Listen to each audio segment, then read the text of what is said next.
It was late at night when we were staying at my in-laws' house. My 4-year-old daughter suddenly exclaimed, "Grandma, who passed away, is telling us to run away right now." I was puzzled and asked, "What do you mean?" My daughter took my hand, urging me to go outside. As she shared her story, I was left speechless. She has always possessed a mysterious ability, and in that moment, fear overwhelmed me.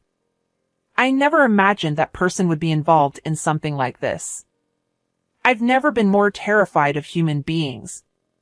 Russell, who is 4 years younger than me, and I met when I was 34, and a year later, we got married.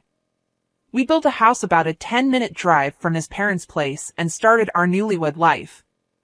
"Evelyn, let's be happy together from now on," he said. He was incredibly kind, and his parents, who raised him, welcomed me warmly. Russell works diligently every day to become the successor to his father's company. To support him, I quit my full-time job and started working part-time with more flexible hours. Then there's my sister-in-law, Marion, who scoffs and says, "Working part-time? Aren't you just relying on Russell to take it easy?" She has never been fond of me since our early days of marriage. Marion is around the same age as me but enjoys the single life and lives alone. She looks like a career-driven woman, if you ask me. I used to admire her lifestyle and respected her. I even thought that if I had continued working as a full-time employee, I might have ended up like her. Marion often makes Russell run errands for her. "Russell, I want some ice cream." "You can use the change however you like," she says. He complies, and it's a common conversation we hear when everyone gathers at the in-laws' house. Marion has always doted on Russell, and he rarely opposes her despite being in his mid-30s. As an only child, I sometimes envy their relationship. I wish I could get along with Marion, but contrary to my expectations, she often treats me harshly. She was somewhat overbearing and would occasionally visit our home when my husband wasn't around. "Evelyn, there's a hair on the floor," she'd say. "I've been busy with work today." "I was planning to clean later," I replied. "You're just working part-time, right? Stop making excuses and get it done." "It's a pity that Russell has to live in such a dirty place," she would say. Sighing, I complied with her demands. As I cleaned, she'd march into the kitchen and help herself to the half-prepared dishes, tasting them without permission. The flavor is so bland." "How can you make something this awful?" she'd comment. "It's not finished yet," I'd explain. "I wonder why Russell ended up marrying someone like you," she would say, never bothering to listen to my side of the story, always bringing up Russell's name. Truth be told, I wasn't particularly skilled at housework, so I felt somewhat resigned to her criticisms. However, there were some things I simply couldn't tolerate. "You only have flashy clothes, don't you? And yet your underwear is so plain," she'd say, opening my closet without permission and inspecting its contents. "Marion, please stop," I'd plead. No matter how much I pleaded, she remained nonchalant, often wearing a malicious expression that made me wonder. If she enjoyed seeing me uncomfortable, Marion even checked inside my closet. I've told her multiple times to stop, but it doesn't work. "Can't you talk to her?" I appealed to my husband when he returned home. His response was off-kilter. "Really? Maybe she's just curious about what kind of person my wife is." Yet, despite our conversation, he took no action. I felt disappointed by Russell's lack of support. Marion's unreasonable behavior continued even after that. A year into our marriage, when our daughter, Lena, was born, her actions escalated further. Frustrated by our crying daughter, my sister-in-law glared at me. "She cries so much. It's your poor parenting. And to think you had a girl. Do you even realize you're the wife of the eldest son?" She would make snide remarks about everything, eventually throwing hurtful words, blaming everything on me. My husband should have noticed this, yet he always turned a blind eye.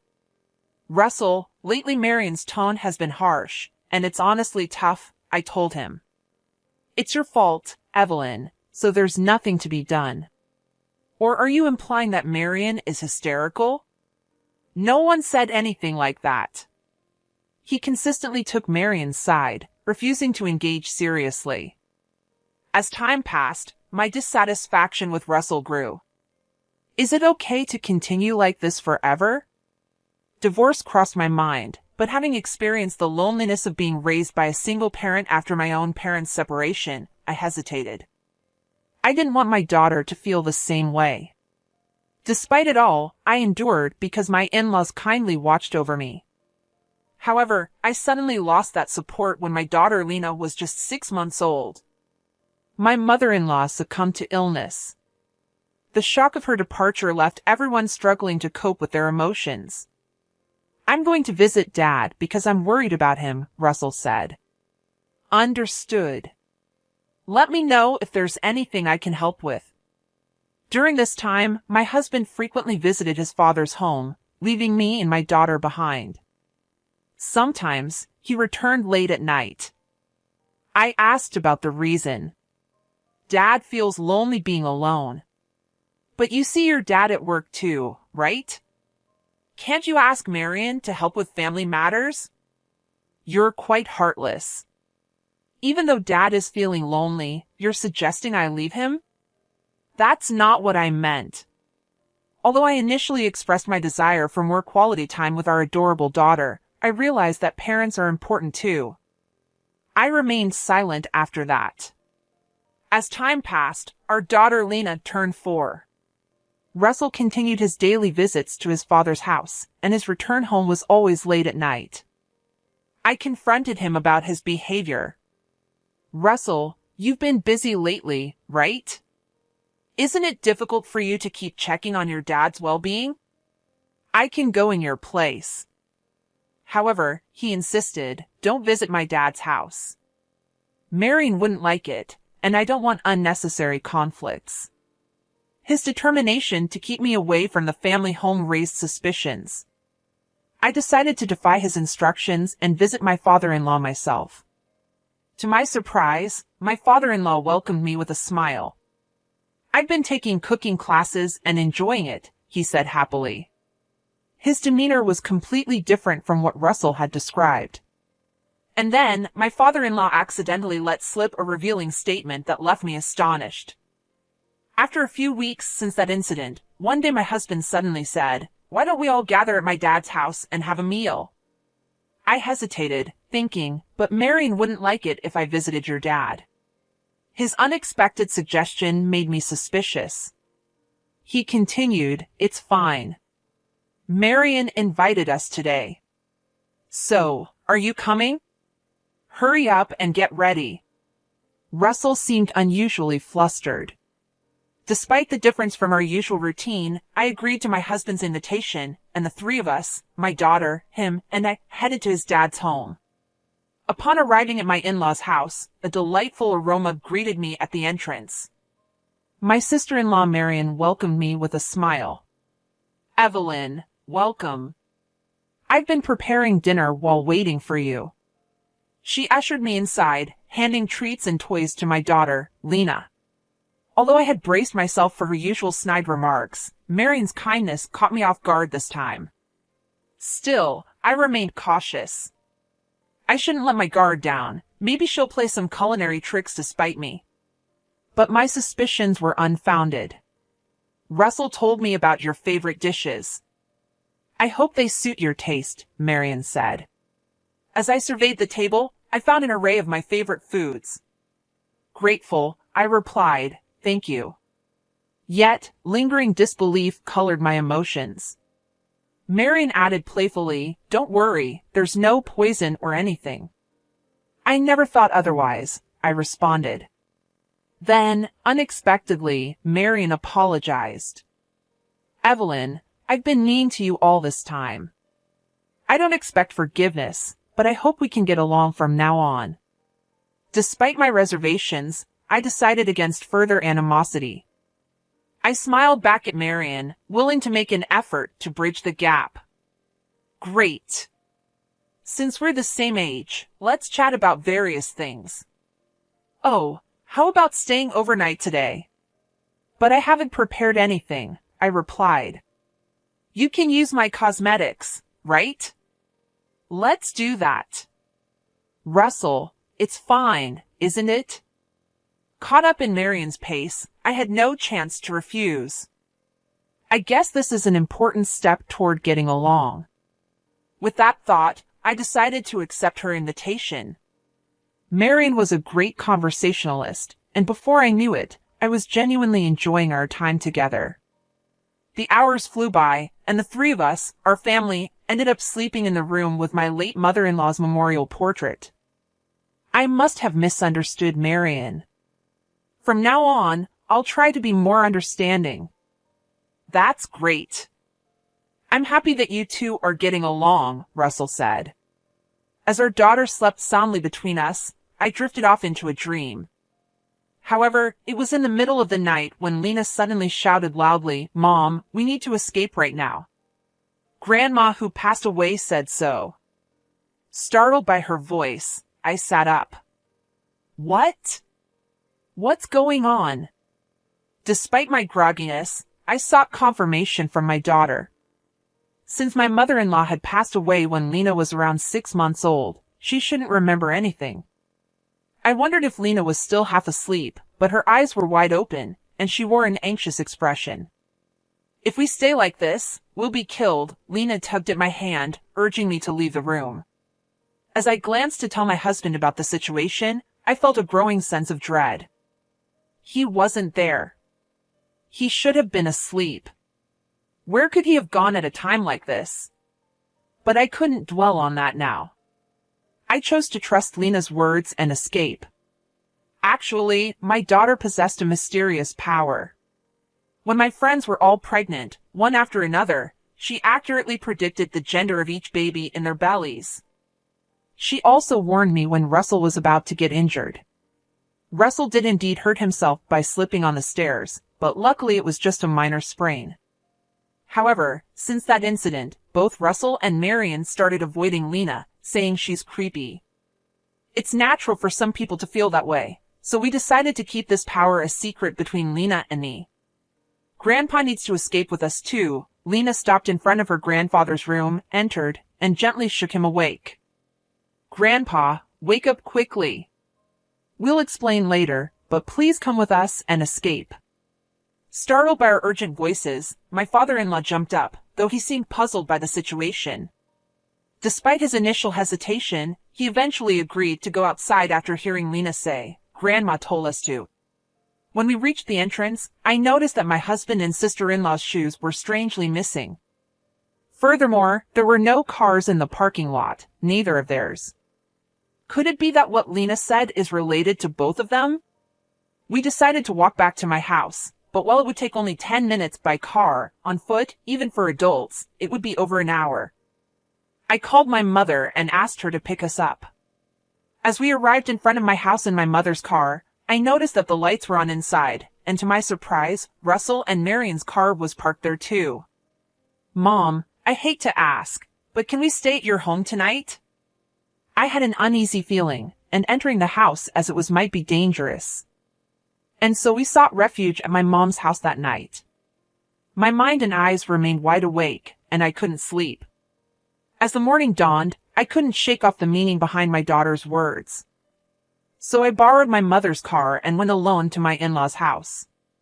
To my shock, the grand, imposing house that had stood there just a few hours ago was now reduced to charred remains and skeletal framework. Wait, this can't be real. Several fire trucks, police cars, and ambulances lined up in front of the in-laws' home, surrounded by curious onlookers. On the other side of the yellow tape, Russell and Marion were speaking with police and firefighters, explaining the situation. I slipped into the crowd of bystanders, hidden from their view, and observed the unfolding scene. After a while, some of the emergency vehicles departed and the onlookers dispersed. The once crowded area in front of the house now stood empty. Hiding in the shadow of a nearby car, I listened to my husband and sister-in-law's conversation as they stood outside the taped-off area, gazing at the charred remains of our once grand house. It really went up in flames. The useless Lena and Evelyn should be dead by now. They won't be of any help, Marion said. My heart pounded in disbelief and fear as their sinister words echoed in my mind.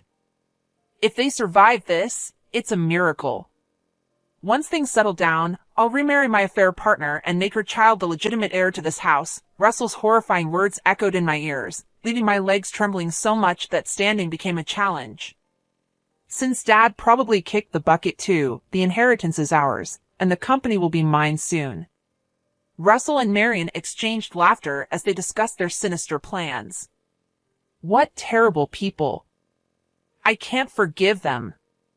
Fueled by fear and anger, my entire body shook. Before they could return to my home, I hurriedly drove back, retrieved my belongings, and returned to my mom's home where my daughter and father-in-law awaited. There, I shared the events from earlier at the in-laws' house with my father-in-law.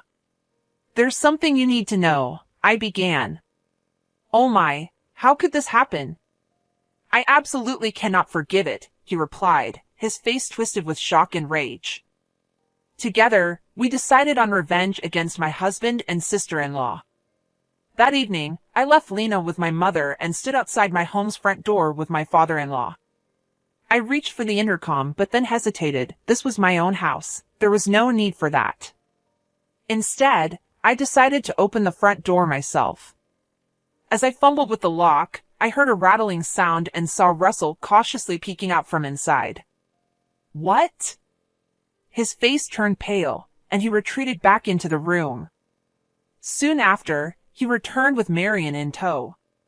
Why are you here? She asked, looking ashen. But when she noticed our gaze, she suddenly clung to my father-in-law, feigning relief. Thank goodness you're alive. We couldn't find any trace of you, and they said they hadn't found anything in the burnt ruins. We were so worried. Yeah, I've been praying that you all were safe, Russell added, playing along and hugging me tightly. I pushed his arms away and distanced myself from him. Hands off. Through Lena, your mom helped us. Mom? But she passed away 4 years ago. Exactly. Don't spout nonsense. Are you going to talk about Lena's mysterious abilities again? It's truly unsettling. Both of them furrowed their brows and vehemently denied Lena's words. Well, fine. Let's go inside for now. After all, this is my house too, and your dad is here, I said, pushing them aside and ushering my father-in-law into the house. As we entered the living room, Russell, who had followed us, placed a hand on my shoulder. Wait. Didn't I tell you not to touch me so casually? Oh, Evelyn, are you having a hysterical moment? Maybe your hormones are out of balance. This is why women in their 40s get a bad reputation, Marion smirked, mocking me as usual.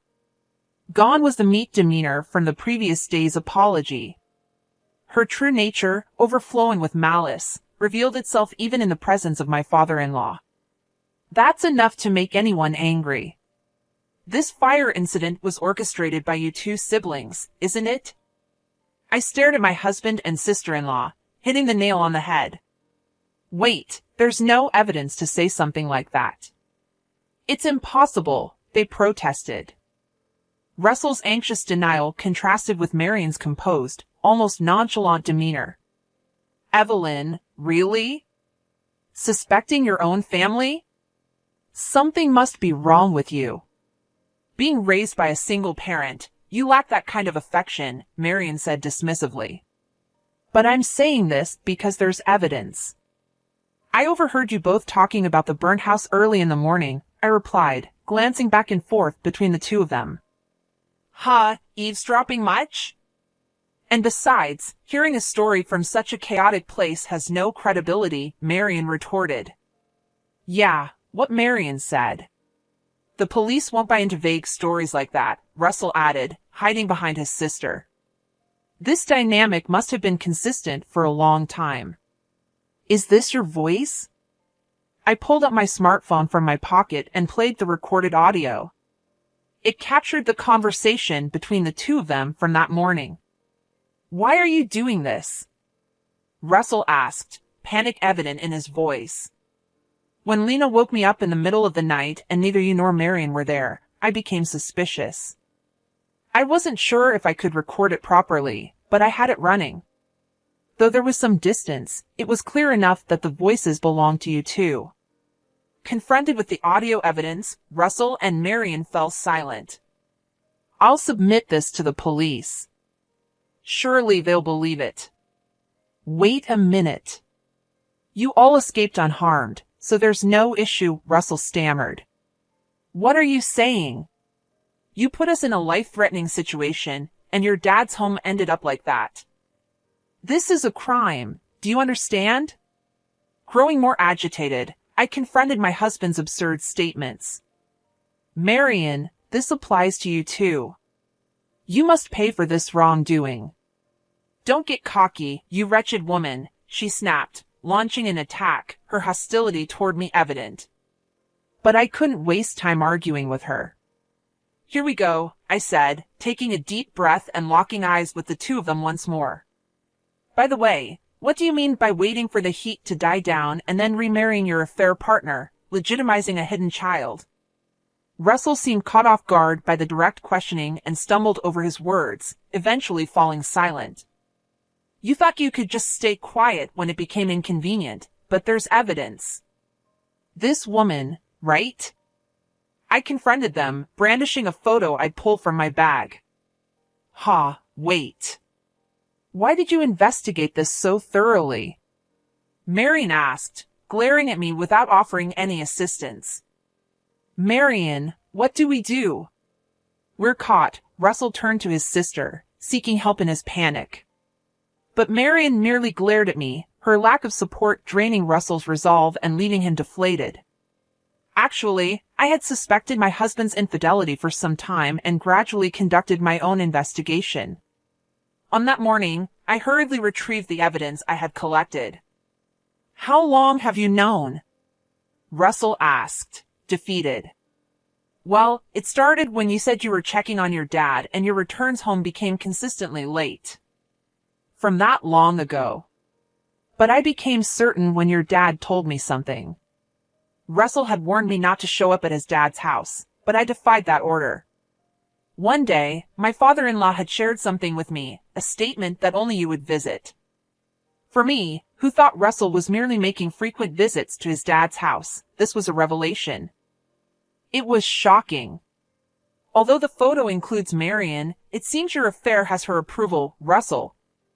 I confronted them, thrusting the evidence in their faces. So what?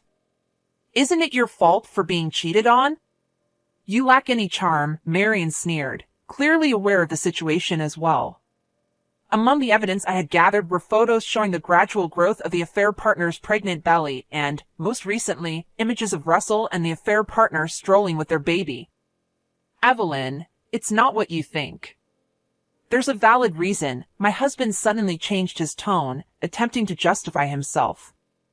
Just as I was about to push them away, my father-in-law, who had silently observed the situation until now, stood up and positioned himself like a guardian in front of my husband and Marion. What are you both doing? Bullying Evelyn, engaging in infidelity, and even endangering our lives? What's your intention?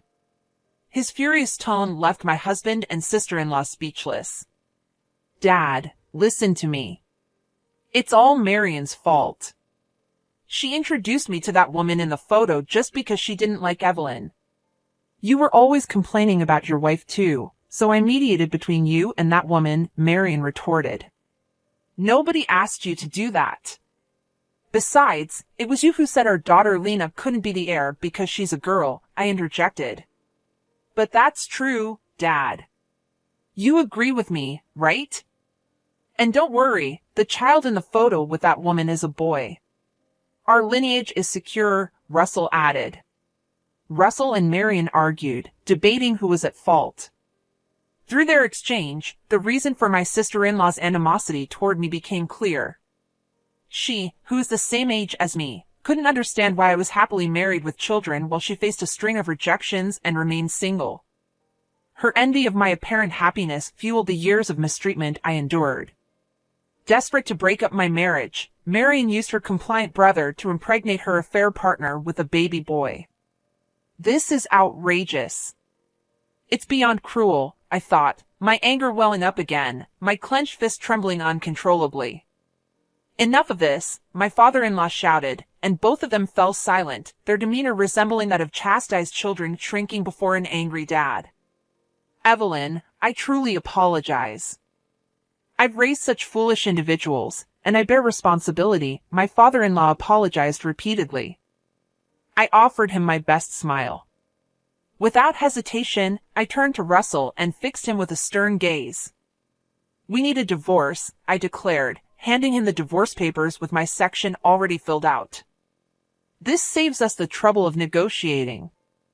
We'll officially welcome the affair partner's child as the heir. Marion snatched the papers from my hand before Russell could even react, dancing with apparent delight. Yeah, that settles it, Russell echoed in the same tone as Marion. Ridiculous. As long as I'm alive, you won't get your way, my father-in-law glared at them. Dad, what are you saying? Isn't this a cause for celebration? Marion's eyes sparkled. Marion, I sever all ties with you. Don't ever cross my path again. Russell, the same goes for you. You're fired from the company, my father-in-law delivered his verdict to the two of them. Wait a minute. Without me, the company would collapse. Is it okay to do this? Russell protested. Exactly, my father-in-law replied firmly, leaving no room for further argument. If you side with us, you'll be all alone. And what about the inheritance? Their concerns ultimately revolved around money. Upon hearing this, my father-in-law's expression momentarily revealed a hint of sadness. You're both strangers to me now. The company and the inheritance are irrelevant. What? Marion erupted in anger while my husband, flustered, tried to reason with his father. Dad, reconsider, he said, shaking his father's shoulders and pleading. The heir will be Lena, my grandchild, who saved our lives, my father-in-law declared with a heavy sigh. Wait, Lena is my child, so I might still get a share of the inheritance, right? Russell grinned, asking me an audacious question in this situation. I couldn't help but question his nerves. She doesn't want to see you after everything that's happened. She's scared, and there are hardly any memories between you, I replied firmly. But I'm her father. I won't allow it. Nevertheless, this is the result of your inaction over the past 4 years. After the divorce, I'll respect our daughter's wishes and won't allow visitation. I don't want that. I don't want a divorce, Evelyn, please. Russell wailed loudly, clinging to me. Evelyn, I apologize for everything. Please convince Dad to reconsider, he begged. Even Marion, seeking mediation, pleaded with me. Although you two might be preoccupied with divorce and estrangement, both of you need to go to the police now regarding the fire incident. Do you understand? Please don't involve the police. I'll be a better husband and dad. I won't let Marion manipulate me anymore. Let's start anew as a family of 3, Russell pleaded. Seriously, don't bring the police into this. What about my hard-earned career? Marion added. Even though they've come this far, they seem to only think about themselves and say whatever they want. Enough. Reflect on your actions and make amends. I firmly rejected them, pushing them away. Russell and Marion mumbled in response, collapsing to their knees. Afterward, I took my husband and sister-in-law to the police station and submitted the audio evidence. Both of them confessed, and they were arrested in connection with the recent fire incident. The divorce with Russell was finalized, and he agreed to pay $20,000 in alimony for the affair, along with monthly child support of $400 for our daughter, Lena. Since he'll be behind bars for a while, I intend to collect those payments when he's released. As a bonus, I also received a tidy $7,000 in compensation from the affair partner. Marion faced the same fate with her conviction confirmed. She lost her job and, of course, abandoned by her father and separated from the brother she doted on, she's now all alone. Well, it's a consequence of her own actions. My father-in-law, with whom I still maintain contact, is determined to keep working until Lena becomes the heir. Our daughter is enthusiastic about becoming the president of Grandpa's company.